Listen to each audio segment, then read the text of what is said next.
Salut les amis, aujourd'hui on va parler d'un sujet qui m'intéresse vraiment énormément car peut-être ça concerne en tout cas une des optimisations les plus importantes qu'on puisse faire dans le métier de chauffeur VTC et peut-être celle qui peut nous rapporter le plus d'argent. Je parle des indemnités kilométriques, plus communément appelées ICA.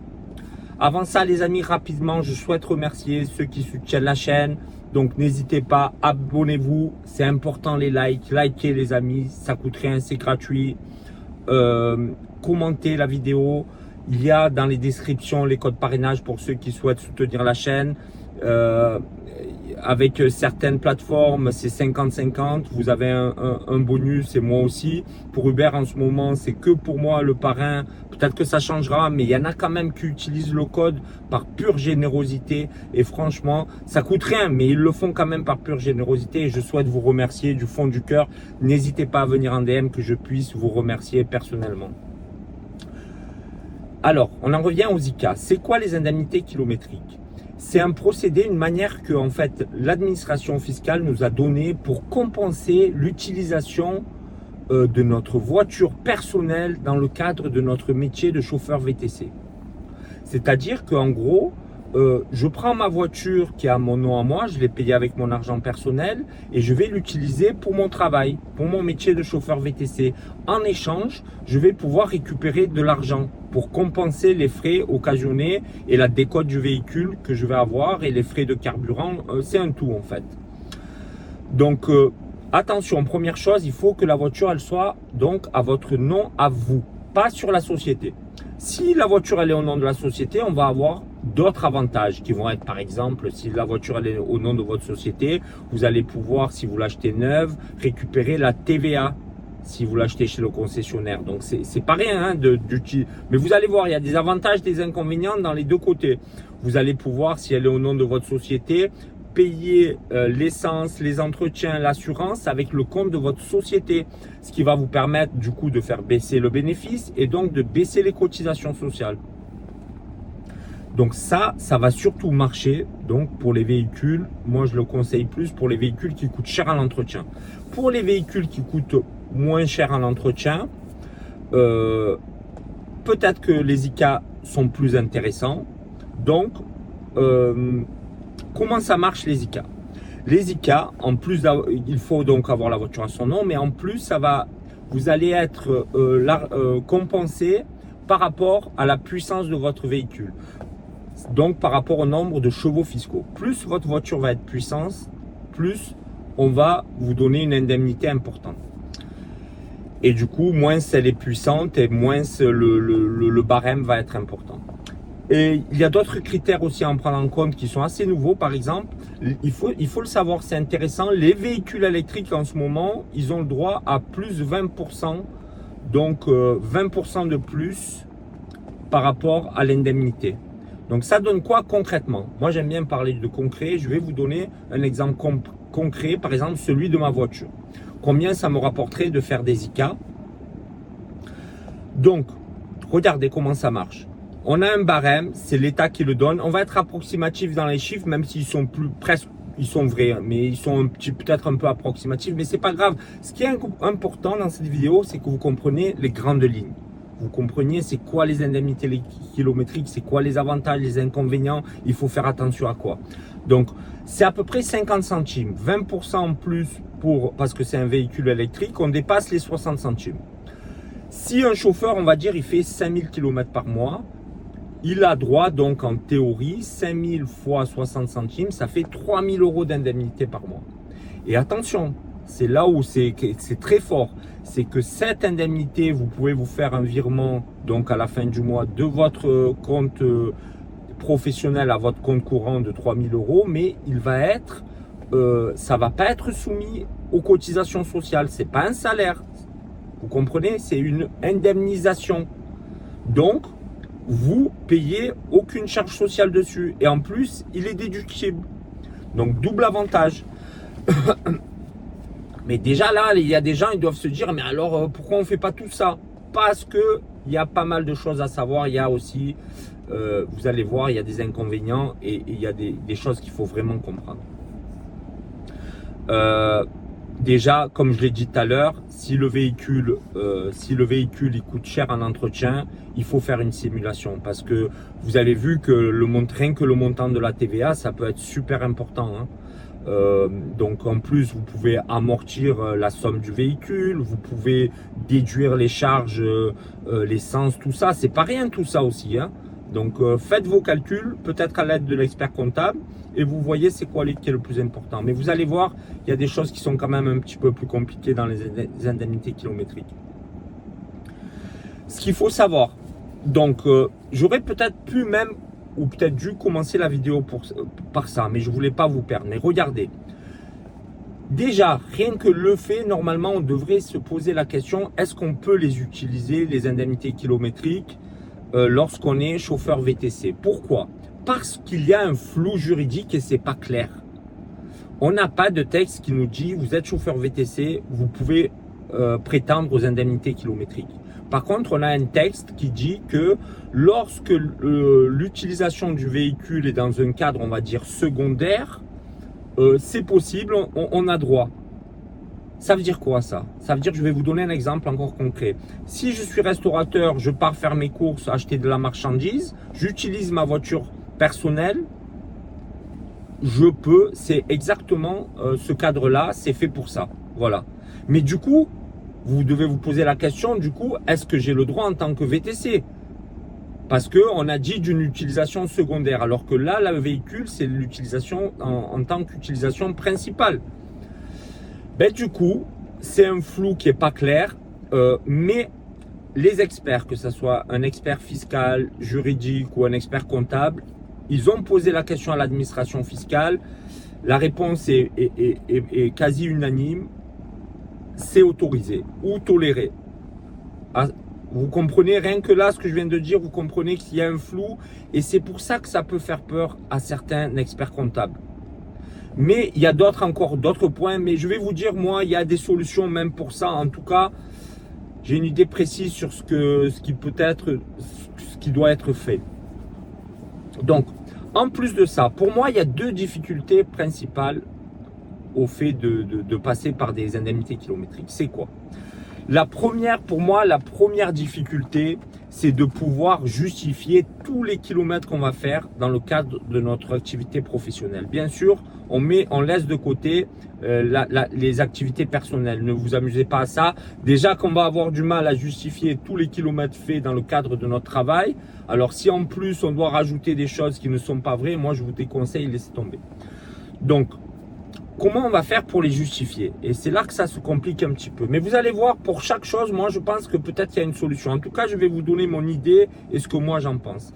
Donc, la problématique, c'est que quand on leur pose la question à l'administration fiscale, donnez-moi le procédé, donnez-moi la manière de faire, comment je dois faire pour justifier mes kilomètres sans avoir de problème, eux, ils vous donnent comme réponse une réponse très vaste, floue. Ils vous disent justifier de la meilleure des manières possibles, le plus détaillé possible, afin que ça soit qu'on ne puisse pas refuser les indemnités. Mais cette réponse-là, moi, elle me convient pas. Moi, j'aurais préféré qu'ils nous disent, ben, je sais pas moi, faites une photo tous les jours, utilisez un traceur GPS, utilisez peu importe, mais qui me donnent la manière de procéder, comme ça, le jour où je suis contrôlé, ils peuvent pas me dire non, mais le procédé, la façon que vous travaillez, nous, ça nous convient pas. Là, c'est une petite problématique. Du coup, on va dire chaque cabinet, chaque expert comptable a un peu sa méthode, mais vous avez compris que si on tombe sur un contrôleur qui est un peu tatillon, ça peut poser problème. Il y a, en plus de ça, de justifier chaque kilomètre, il y a un autre souci et il est dans la loi en fait. La loi, elle dit quoi aussi par rapport à ces indemnités? Il ne faut pas que ça soit un salaire déguisé. Il ne faut pas que les indemnités soient trop, en gros, si elles sont trop importantes par rapport au salaire. Donc là, encore une fois, c'est une problématique. parce que c'est un petit peu flou. On nous dit, on nous donne une possibilité, en plus avec un barème très haut, mais c'est pas nous qu'on le fixe, ça, le barème. C'est pas notre faute, nous, si ils ont en plus rajouté 20% pour les véhicules électriques et qu'à la fin, ça fait 3 000 € d'indemnité pour 5 000 km. Et en plus, moi, je paye pas l'entretien, je paye pas. C'est super génial, mais c'est pas moi qui ai fixé le barème, c'est eux. Donc, moi, je trouve que c'est une problématique parce que on nous dit, vous avez le droit de faire ça, ok, faites-le, justifiez, bon. Tant bien que mal, on va voir qu'il y a des façons de justifier. Mais en fin de compte, même si j'arrive à justifier, à la fin, on peut me bloquer parce qu'on va me dire ouais, mais c'est un salaire déguisé. Donc là, ça, c'est problématique. Donc, qu'est-ce qu'on peut faire?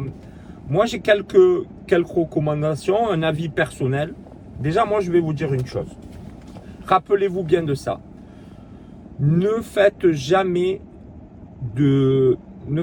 passez jamais par des indemnités kilométriques sans l'accord de votre expert comptable. Ça doit se faire obligatoirement en concertation avec lui. Avec personne d'autre. Ni votre collègue VTC qui l'ait fait depuis 1 an, ni parce que vous avez vu une vidéo sur YouTube. C'est lui. Il fait un bac plus 7 ou 8, je sais plus, avec les stages qu'ils font, je crois qu'ils sont à bac plus 8. C'est eux qui doivent prendre la responsabilité de ça et vous pouvez vous aussi donner votre avis, parler avec lui, mais c'est à lui de gérer ça. Voilà. Donc, ne rien faire sans l'avis de l'expert comptable. Sans ça, voilà. La deuxième chose, pour moi, on en a parlé tout à l'heure brièvement. Qu'est-ce que je conseille? Moi, je conseille de voir avec votre comptable, de demander ou d'envoyer des rescrits. Les rescrits, c'est quoi? C'est une communication officielle avec l'administration fiscale. On peut envoyer des messages sous forme de mail où ils nous répondent super vite, mais ça, c'est pas des réponses officielles et on peut pas s'en servir en cas de contrôle. Il le sait de toute façon, c'est quoi un rescrit, l'expert comptable. Moi, je pense qu'il faut avoir sous le coude un rescrit. On envoie à l'administration fiscale, on leur dit « Je suis chauffeur VTC, dans le cadre de mon activité, je souhaite utiliser les indemnités kilométriques et je vais procéder comme ça, comme ça, comme ça, comme ça. Est-ce que vous êtes d'accord avec ma façon de faire ?» Et vous laissez faire et ils ont quelques mois pour vous répondre. Si vous ne répondez pas, ben vous avez la preuve que vous avez essayé vous avez communiqué avec eux. Pour moi, c'est des points fondamentaux là, ce que je suis en train de vous dire. Et il y a un troisième point qui est un petit peu plus personnel. Et celui-là, il est discutable. Alors, c'est quoi? Donc, on nous dit, il faut justifier chaque kilomètre et on nous dit, si les indemnités, elles sont trop grandes, ça peut poser problème. Aujourd'hui, si vous travaillez avec les plateformes, avec Uber, Bolt, vous avez des justificatifs fiscaux à la fin de mois ou à la fin de l'année où il y a écrit précisément le nombre de kilomètres que vous avez fait avec vos clients. Donc ça, on ne peut pas le rejeter. C'est des documents aujourd'hui qui ne se rejettent pas. Mais vous avez compris déjà, si vous suivez bien, si vous écoutez, je vous ai dit quand il y a le client dans votre véhicule. Ça veut dire ça ne comprend pas l'approche et le retour à la base. Si c'est des clients privés, vous avez la facture, adresse de prise en charge et la dépose, l'adresse de dépose. Et là, en plus, sur les factures, vous pouvez mentionner le nombre de kilomètres de chaque course. Donc, je pense que ça soit les factures ou les documents de Uber ou de Bolt, on est couvert quand le client il est à l'intérieur.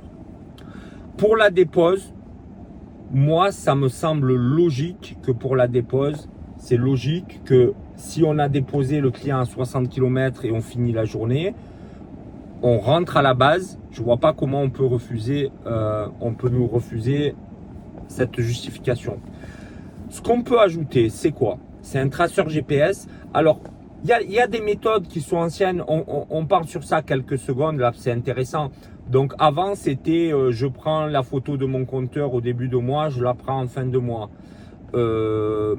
Je garde mes factures d'essence et d'électricité. Moi, je dis ça, c'est pas mal, hein, mais pour moi, c'est largement insuffisant. Mon avis à moi. Il faut vraiment, et mon avis à moi, il faudrait le faire pour chaque course. Ça a l'air contraignant, mais si on utilise par exemple un traceur GPS, je ne sais pas si vous connaissez, il y a par exemple Driver Note, c'est super simple. Hein. Vous appuyez sur On quand vous démarrez votre course et Off quand vous l'arrêtez. Il vous donne le nombre de kilomètres que vous avez fait, le point de prise en charge, le point de dépose. Mais là aussi, on ne peut pas utiliser que ça. Utilisez plusieurs choses. Vous le mettez en place avec votre expert comptable, vous en parlez. Et vous pouvez aussi utiliser par exemple les péages, c'est-à-dire les justificatifs. Vous savez, vous devez avoir tous les badges là pour le péage, pour passer dans les zones rapides là. Et si par exemple, je sais pas moi, vous avez fait Marseille-Nice, vous avez la facture qui mentionne Marseille-Nice, donc vous demandez, il y a à peu près, je sais pas, 200 km, 180 km. Donc vous pouvez prétendre à 180 x 2, 360 km d'indemnité. Mais si je montre que j'ai la facture avec la prise en charge et la dépose, bien sûr, je vais avoir le règlement, que ça soit carte bleue, espèce, donc j'ai la preuve que le client m'a réglé cette course. Donc j'ai un ticket fiscal. J'ai le péage qui prouve que je suis passé à telle heure, à telle date pour faire ce trajet. J'ai mon traceur GPS que j'ai allumé à l'arrivée et que j'éteins à la fin. Donc quand j'additionne toutes ces preuves, donc je trouve que c'est autre chose que de prendre une photo de son compteur. Mais finalement, c'est pas si dur, hein, c'est un automatisme. Mais vous avez vu qu'on parle de montants importants, de pouvoir se verser des sommes super importantes tous les mois. Donc ça vaut le coup de prendre la peine, donc de perdre un petit peu du temps à faire des bons justificatifs. Il y a un point qui est un petit peu plus compliqué et discutable pour moi, c'est l'approche.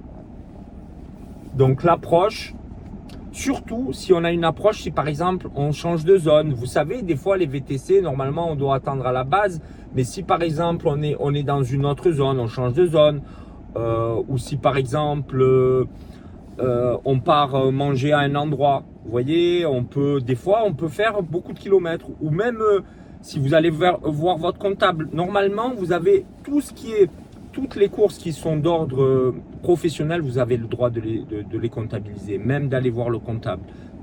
Ça aussi vous avez le droit de le passer en frais. Mais tout ça, moi je trouve que c'est un peu plus compliqué de justifier. Surtout si vous êtes allé manger quelque part et finalement la dernière course que vous avez géolocalisée, vous n'allez plus être au même endroit. Vous voyez, vous me suivez ce que je veux dire.